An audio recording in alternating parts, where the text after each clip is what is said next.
व्रत त्योहार कथा। Subscribe this channel, press the bell icon. जय माता दी। आप सभी का आपके अपने YouTube चैनल पे बहुत बहुत स्वागत है।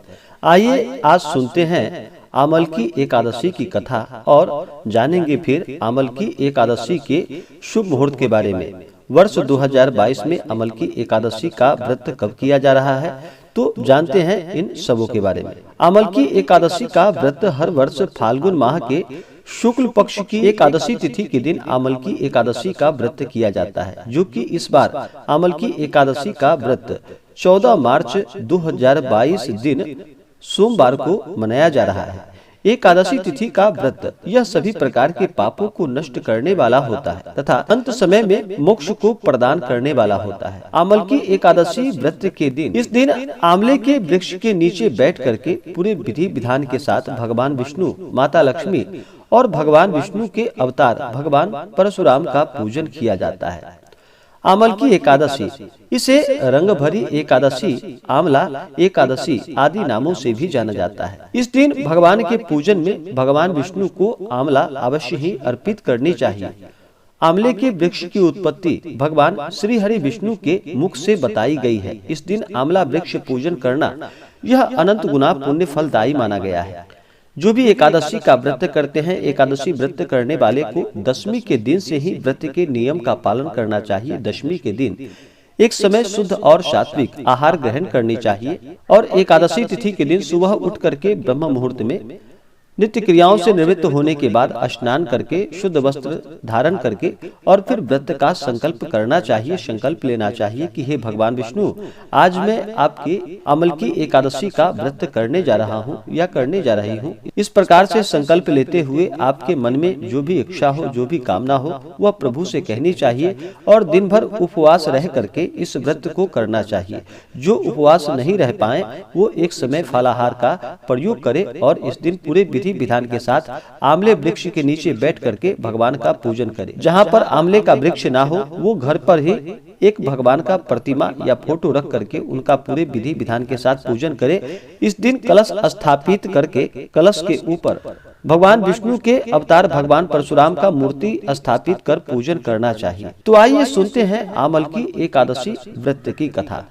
तो बोलिए प्रेम से भगवान विष्णु की जय, माता लक्ष्मी की जय। बहुत समय पहले की बात है कि प्राचीन काल में, प्राचीन समय में वैदिक नामक एक नगर था। उस नगर में ब्राह्मण, वैश्य, क्षत्रिय, शूद्र चारों वर्ण के लोग प्रसन्नता पूर्वक उस नगर में निवास करते थे। नगर में सदैव वेद ध्वनि गूंजा करती थी। उस नगरी में कोई भी पापी, दुराचारी या नास्तिक नहीं था। उस नगर में चित्ररथ नामक एक चंद्रवंशी राजा राज्य किया करता था। वह उच्च कोटि का विद्वान तथा धार्मिक प्रवृत्ति का व्यक्ति था। उसके राज्य में कोई भी गरीब नहीं था और ना ही कोई कंजूस था। उस राज्य के सभी लोग भगवान विष्णु के परम भक्त थे। वहाँ के छोटे से छोटे और बड़े से बड़े निवासी प्रत्येक एकादशी का व्रत और उपवास किया करते थे। एक बार की बात है, एक बार फाल्गुन माह के शुक्ल पक्ष की आमल की नामक एकादशी आई। उस दिन राजा और प्रत्येक प्रजाजन, वृद्ध से लेकर बालक तक, आनंद पूर्वक उस एकादशी का व्रत और उपवास सबने मिलकर किया। राजा अपनी प्रजा के साथ मंदिर में आकर कलश स्थापित करके तथा धूप, दीप, नैवेद्य, पंचरत्न, छत्र आदि से धात्री का पूजन करने लगा। वे सब धात्री की इस प्रकार से स्तुति करने लगे कि हे धात्री, आप ब्रह्म स्वरूपा हो, आप ब्रह्मा जी द्वारा उत्पन्न हो, आप सभी पापों को नष्ट करने वाली हैं। आपको बारंबार नमस्कार है। आप मेरा अर्घ स्वीकार करो। आप भगवान श्री रामचंद्र के द्वारा सम्मानित हो। मैं आपसे प्रार्थना करता हूँ कि आप मेरे सभी पापों का हरण करो। उस मंदिर में रात को सभी ने मिलकर जागरण किया। रात के समय उस जगह एक बहेलिया आया। वह बहेलिया महापापी तथा दुराचारी था। वह अपने कुटुंब का पालन जीव हिंसा करके किया करता था। वह भूख प्यास से अत्यंत व्याकुल था। कुछ भोजन पाने की तलाश में वह मंदिर के एक कोने में बैठ गया। उस जगह बैठकर वह भगवान विष्णु की कथा तथा एकादशी व्रत का महात्मा सुनने लगा। इस प्रकार उस बहेलिया ने सारी रात अन्य लोगों की भांति सबसे मिलकर सबके साथ जागरण कर उस रात को व्यतीत किया। प्रातः काल सभी लोग अपने अपने निवास स्थान को चले गए। इसी प्रकार वह बहेलिया भी अपने घर चला गया और वहां जाकर भोजन किया। कुछ समय बीतने के पश्चात उस बहेलिये की मृत्यु हो गई। उसने जीव हिंसा की थी, इस कारण उसे तो घोर नरक का भागी बनना था। परंतु उस दिन आमल की एकादशी का व्रत तथा जागरण के प्रभाव से उसके सभी पाप नष्ट हो गए और उसने राजा विदुरथ के यहाँ जन्म लिया। उसका नाम वसुरथ रखा गया। बड़ा होने पर वह चतुरंगिनी सेना सहित तथा धन्य धान्य से युक्त होकर 10 सहस्त्र ग्रामों का संचालन करने लगा। वह तेज में सूर्य के समान, कांति में चंद्रमा के समान, वीरता में भगवान विष्णु के समान तथा क्षमा में पृथ्वी के समान प्रतीत हो रहा था। वह अत्यंत धार्मिक, सत्यवादी, कर्मवीर और परम विष्णु भक्त था। वह प्रजा का समान भाव से पालन किया करता था। दान देना उसका नित्य कर्म था। एक बार राजा वसुरथ शिकार खेलने के लिए वन में गया। देव योग से वन में वह रास्ता भटक गया और दिशा का ज्ञान न होने के कारण उसी वन में एक वृक्ष के नीचे सो गया। कुछ समय पश्चात पहाड़ी डाकू वहां आ पहुंचे और राजा को अकेला देखकर उसे मारो मारो चिल्लाते हुए राजा वसुरथ की ओर सभी मिलकर दौड़ पड़े। वह डाकू कहने लगा कि इस दुष्ट राजा ने हमारे माता पिता, पुत्र पौत्र आदि समस्त संबंधियों को मारा है तथा देश से निकाला दिया है।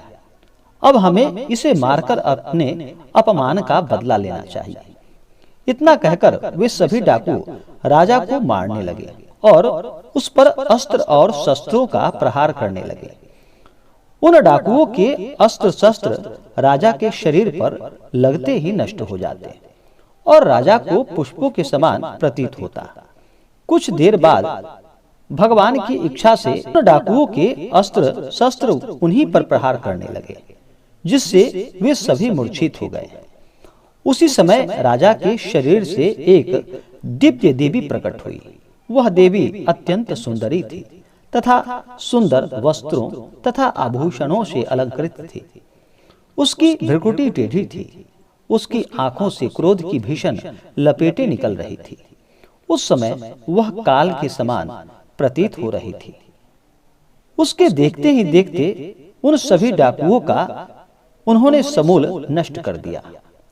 नींद से जागने पर राजा ने वहां अनेक डाकुओं को मृत देखा। वह सोचने लगा, इसने किन्हें मारा है? इस वन में कौन मेरा हितैषी रहता है? राजा वसुरथ ऐसा विचार कर ही रहा था कि तभी आकाशवाणी हुई कि हे राजन, इस संसार में भगवान विष्णु के अतिरिक्त तेरी रक्षा आखिर कौन कर सकता है? इस आकाशवाणी को सुनकर राजा ने भगवान विष्णु का स्मरण कर उन्हें प्रणाम किया। फिर अपने नगर को वापस चला गया और सुखपूर्वक राज्य करने लगा और अंत में वैकुंठ धाम को प्राप्त हुआ। इस बार आमल की एकादशी का व्रत, जो कि 14 मार्च 2022 दिन सोमवार को मनाया जा रहा है। एकादशी तिथि प्रारंभ समय 13 मार्च 2022 दिन रविवार सुबह 10:23 और एकादशी तिथि की समाप्ति 14 मार्च 2022 दिन सोमवार दोपहर 12:13। तो सूर्योदय व्यापनी के अनुसार 14 मार्च को ही इस व्रत को किया जाएगा। अमल की एकादशी व्रत का पारण, जो कि 15 मार्च 2022 दिन मंगलवार को किया जाएगा। पारण का समय सुबह 6:31 से सुबह 8:25 55 मिनट तक इस व्रत का पारण किया जाएगा। इस बार आमल की एकादशी व्रत का पारण गोदधन्या पारणम, गाय के दूध के दही से इस व्रत का पारण किया जाएगा। आमल की एकादशी व्रत तिथि के दिन इस दिन सर्वार्थ सिद्धि योग, जो कि सुबह 6:32 से रात्रि 10:08 तक सर्वार्थ सिद्धि योग होगा। नक्षत्र इस दिन पुष्य नक्षत्र रात्रि 10:08 तक, उसके बाद अश्लेषा नक्षत्र। तो आशा करता हूँ कि जानकारी आपको अच्छा लगा हो। ऐसे ही जानकारियाँ प्राप्ति के लिए हमारे चैनल को लाल बटन दबा करके सब्सक्राइब करें, साथ में बेल आइकन घंटी को दबाएं ताकि वीडियो का नोटिफिकेशन आपको समय से मिलता रहे। वीडियो को लाइक करें, शेयर करें। जय माता दी। धन्यवाद।